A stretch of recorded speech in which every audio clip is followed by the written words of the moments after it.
مکہ کے 32 بڑے سرداروں نے خون میں ہاتھ ڈبو کر مکہ شریف کی دیوار پکڑ کر دعا مانگی، قبول نہ ہوئی۔ وہ ایسی دعا مانگ رہے تھے جو ناممکن تھی۔ حضور صلی اللہ علیہ وسلم کی عمر اس وقت 9 سال تھی۔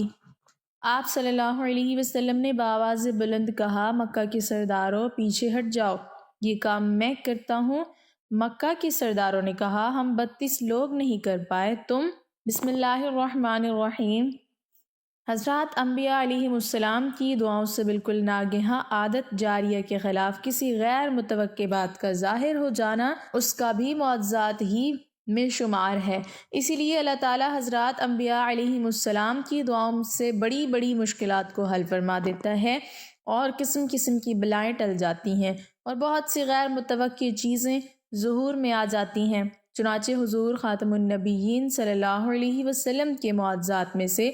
آپ کی دعاؤں کی مقبولیت بھی ہے کہ آپ صلی اللہ علیہ وسلم نے جب بھی مشکلات یا طلب حاجات کے وقت خدا کی امداد غیبی کا سہارا ڈھونڈتے ہوئے دعائیں مانگی تو ہر موقع پر حق تعالیٰ نے آپ کی دعاؤں کے لیے مقبولیت کا دروازہ کھول دیا اور آپ کی دعاؤں سے ایسی خلاف امید اور غیر متوقع چیزیں عالم وجود میں آ گئیں کہ جن کو معجزات کے سوا کچھ نہیں کہا جا سکتا۔ ان میں سے چند معجزات کا تذکرہ حسب ذیل ہے۔ جب کفار قریش حضور اقدس صلی اللہ علیہ وسلم اور آپ کے اصحاب رضی اللہ تعالی عنہم پر بے پناہ مظالم ڈھانے لگے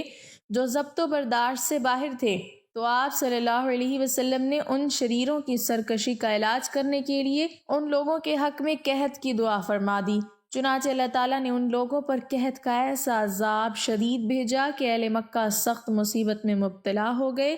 یہاں تک کہ بھوک سے بےتاب ہو کر مردار جانوروں کی ہڈیاں اور سوکھے چمڑے ابال کر کھانے لگے۔ بالآخر اس کے سوا کوئی چارہ نظر نہ آیا، رحمت للعالمین صلی اللہ علیہ وسلم کی بارگاہ رحمت کا دروازہ کھٹکھٹائیں اور ان کے حضور میں اپنی فریاد پیش کریں۔ چنانچہ ابو سفیان بحالت کفر چند رؤسائے قریش کو ساتھ لے کر آپ کے آستانہ رحمت پر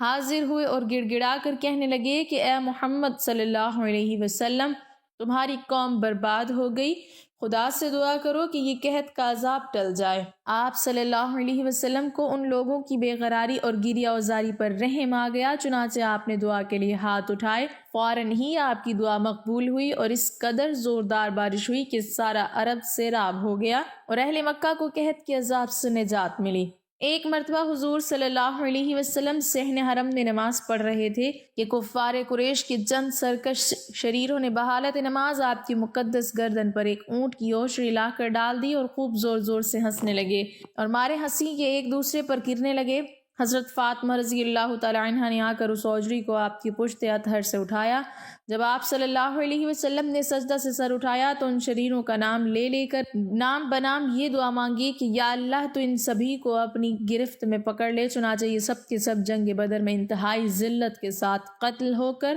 ہلاک ہو گئے۔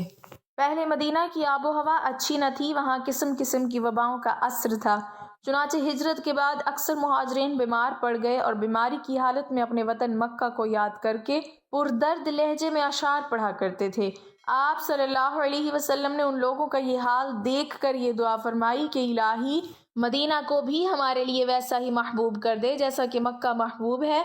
بلکہ اس سے بھی زیادہ محبوب بنا دے۔ الہی ہمارے سا اور مد میں برکت دے اور مدینہ کو ہمارے لیے صحت بخش بنا دے اور یہاں کے بخار کو جحفہ میں منتقل کر دے۔ آپ صلی اللہ علیہ وسلم کی دعا حرف بحرف مقبول ہوئی اور مہاجرین کو شہر مدینہ سے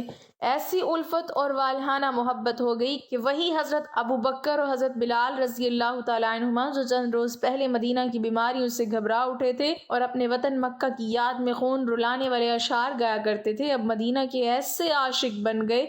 کہ پھر کبھی بھول کر بھی مکہ کی سکونت کا نام نہیں لیا۔ اور حضور صلی اللہ علیہ وسلم کو اللہ تعالیٰ نے خواب میں یہ دکھلا دیا کہ مدینہ کی وبائیں مدینہ سے دفع ہو گئیں اور مدینہ کی آب و ہوا صحت بخش ہو گئی۔ ایک روز حضور صلی اللہ علیہ وسلم حضرت بی بی ام حرام رضی اللہ تعالی عنہا کے مکان میں کھانے کے بعد کیلولہ فرما رہے تھے کہ ناگہاں ہنستے ہوئے نیند سے بیدار ہوئے۔ حضرت بی بی ام حرام رضی اللہ تعالیٰ عنہ نے ہنسی کی وجہ دریافت کی تو ارشاد فرمایا کہ میری امت میں مجاہدین کا ایک گروہ میرے سامنے پیش کیا گیا جو جہاد کی غرض سے دریا میں کشتیوں پر اس طرح بیٹھا ہوا سفر کرے گا جس طرح تخت پر بادشاہ بیٹھے رہا کرتے ہیں۔ یہ سن کر انہوں نے درخواست کی کہ یا رسول اللہ صلی اللہ علیہ وسلم دعا فرما دیجیے کہ میں بھی ان مجاہدین کے گروہ میں شامل رہوں۔ آپ نے دعا فرما دی۔ چنانچہ حضرت امیر معاویہ رضی اللہ تعالیٰ عنہ کے زمانے میں جب بحری جنگ کا سلسلہ شروع ہوا تو حضرت بی بی ام حرام رضی اللہ تعالیٰ عنہ بھی مجاہدین کی اس جماعت کے ساتھ کشتی پر سوار ہو کر روانہ ہوئیں اور دریا سے نکل کر جب خشکی پر